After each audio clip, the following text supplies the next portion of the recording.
What's going on, guys? Welcome back to Mets Central, and today we are going to be talking about the New York Mets, who have just signed outfielder Harrison Bader to a one-year deal at about $10 million, and give my full thoughts and opinions. Before we jump into it, leave a like if you enjoy the video, subscribe if you guys are new, especially if you're Met fans, and turn on your notifications so you know when I upload or go live on the channel. But right off the rip, I'm like, I don't know. I'm honestly not thrilled about the signing. I'm really not, because here's the problem. What have we all been begging for? What have we all been begging for the Mets to get? Some offensive help. What did the Mets really not do this offseason? Get offensive help. Is there time to? Sure, but realistically, am I supposed to be moved if they go out and get Justin Turner or go out and get, JD Martinez would be a good add at DH, but they're probably going to prefer Justin Turner instead. So, doesn't matter what I want. And then on top of that, if they do add more offensive help, where are some of these guys going to be playing? Is Brett Beatty not making the opening day roster? Is Mark Vientos not making the opening day roster? Because we got to accommodate Joey Wendell, of course, as well. So I'm just scratching my head, too, as to why they even bothered with Harrison Bader. Because it's not anything against Harrison Bader and getting, a guy like that. My problem is you already got an outfielder who plays plus defense in Tyrone Taylor this offseason. Starling Marte's here, and then you have Brandon Nimmo, and you have guys that can move around and play the outfield, whether it's Jeff McNeil, if DJ Stewart makes the roster, he could play in the outfield, and you have a lot of guys that could play in the outfield and play good enough defensively, but you already have 2+ defenders in the outfield in Brandon Nimmo and Tyrone Taylor. Why go out and get another guy, I should say, who could not hit water if he fell out of a boat, and Tyrone Taylor at least could hit a bit. I'm not gonna say he's one of the best hitters of baseball, but at least he could hit, where you get enough defense there, you get enough defense from Nimmo, and then you go out and get Teoscar Hernandez, let's just say, and you plug him into right field to platoon kind of with, or he DHs, Marte plays, whatever you want to do. You have some sort of combination there. Why go out and get another defensive type outfielder? It just doesn't make sense to me personally. Another good base runner too, I guess. I mean, that's where he brings value. He's good at running on the bases, but the problem is he doesn't get on base. So for someone that, it's like, oh, cool, he is good when he's on the bases. Well, he's not really on the bases often, so it's kind of hard to, get excited about that. And, sure, he has 20 stolen bases this past year, 17. If the Mets could get a little more on-base percentage, if they get his on-base percentage up, then, this is a better signing. But the problem is, will they? Because for the past few years, Harrison Bader has just been not good enough at all offensively, and he does not stay healthy either. Let's not get that twisted. He rarely stays healthy too. A 70 WRC plus last year, slugging percentage at 348, on base percentage at 274, and a batting average of 232. He has 7 home runs last year, 40 RBIs in 98 games, 344 plate appearances. Like I said, 20 stolen bases. 4.9% walks. His walk percentage is at 4.9. His K percentage at 17.2. You're not getting, I don't know. The bat could be there every now and then, but my God, he's rarely getting on base. And his offense has just been a negative the past 2 seasons. And, if you get what Harrison Bader was in 2021, but the problem is that a tall ask? I don't know. Where he had 16 home runs on the year.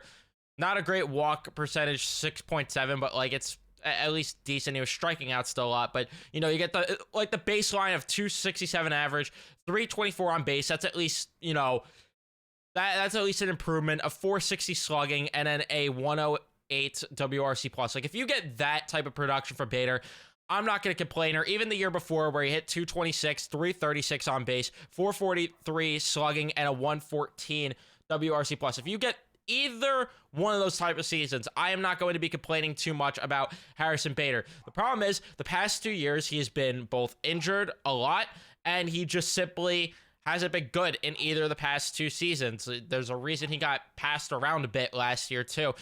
The Yankees didn't end up wanting him, and I think the Reds ended up cutting him at one point last year. So it's like, what's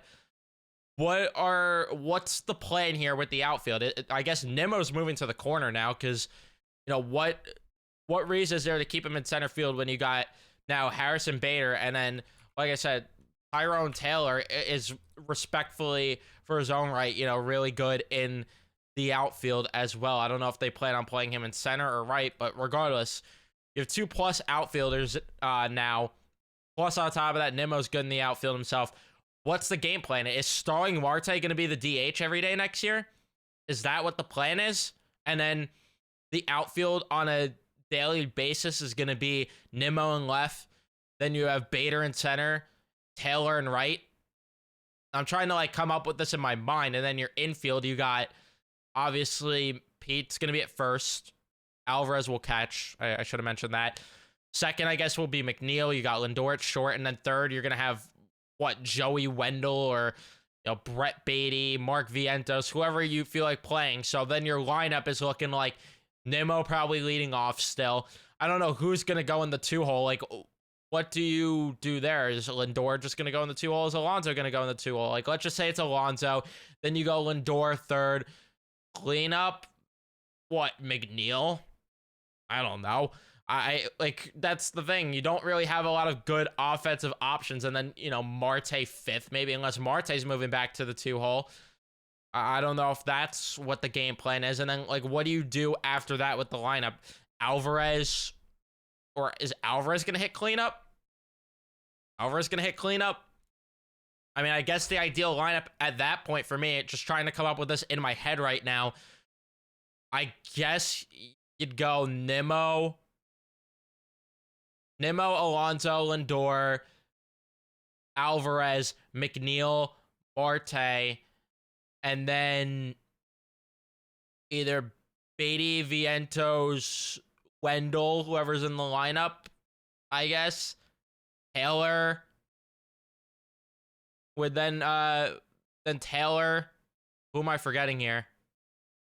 Outside of Bader. I feel like I'm forgetting someone, but regardless, I don't know what you do with the lineup. Maybe I'm not forgetting someone. Maybe I'm drawing a blank here, but Bader would hit ninth probably, and it's just I don't know. I don't feel comfortable with that lineup if I'm being honest. Sure, if they could hang afloat come the deadline. I'm talking about them hanging afloat. I have really confidence when it comes to this pitching staff either, but the offense hangs afloat. Sure, you can make ads, but realistically, there's just so many holes I feel still with this offense that's. I don't know, is McNeil going to bounce back? Nobody knows. Is Alvarez going to slump again after a while, after a hot start? We don't know. How's Pete Alonso going to do? We don't know. Is he even going to be on the team next year by the trade deadline? We don't know.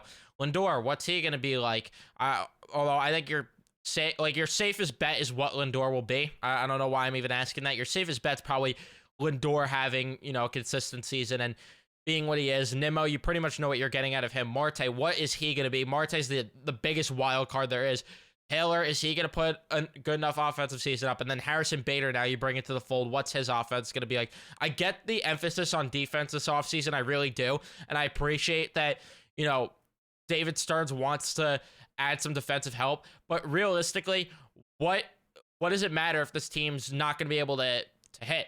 What does it matter if this team's not going to give you the offensive production that you need?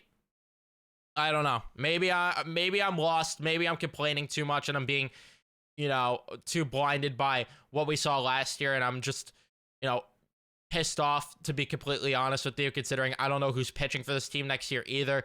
So there's still a lot of work to be done when it comes to that. But when it comes to the pitching, but I'm seriously at a loss of what the offense is next year. I'm at a loss of what the game plan is with the offense because I can't envision them making another signing. You have to figure that at this point they're going to rock with Alvarez. We're hearing trade rumors with Narvaez, but then you're going to need a new backup catcher.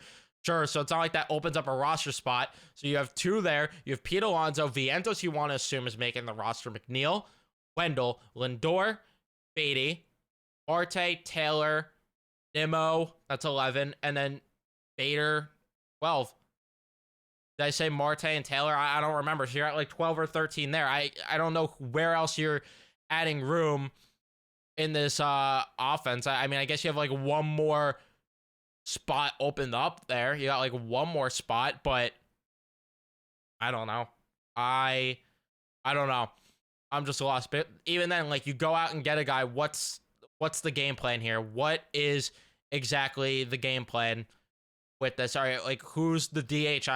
Like, to me, this seems more like this screams more Justin Turner to me, doesn't it? Like, you got your outfield guys, and maybe you go get Justin Turner who could play the infield too. I don't know.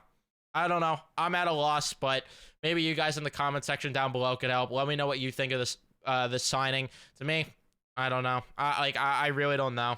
I'm mixed about it. I'm not thrilled. I'm probably more so annoyed about it just because I don't know what the game plan is here, but I don't think anyone does. So, yeah, don't forget to leave a like, subscribe if you haven't, turn on your notifications if you haven't, and I'll see you guys in the next one. Let's go Mets.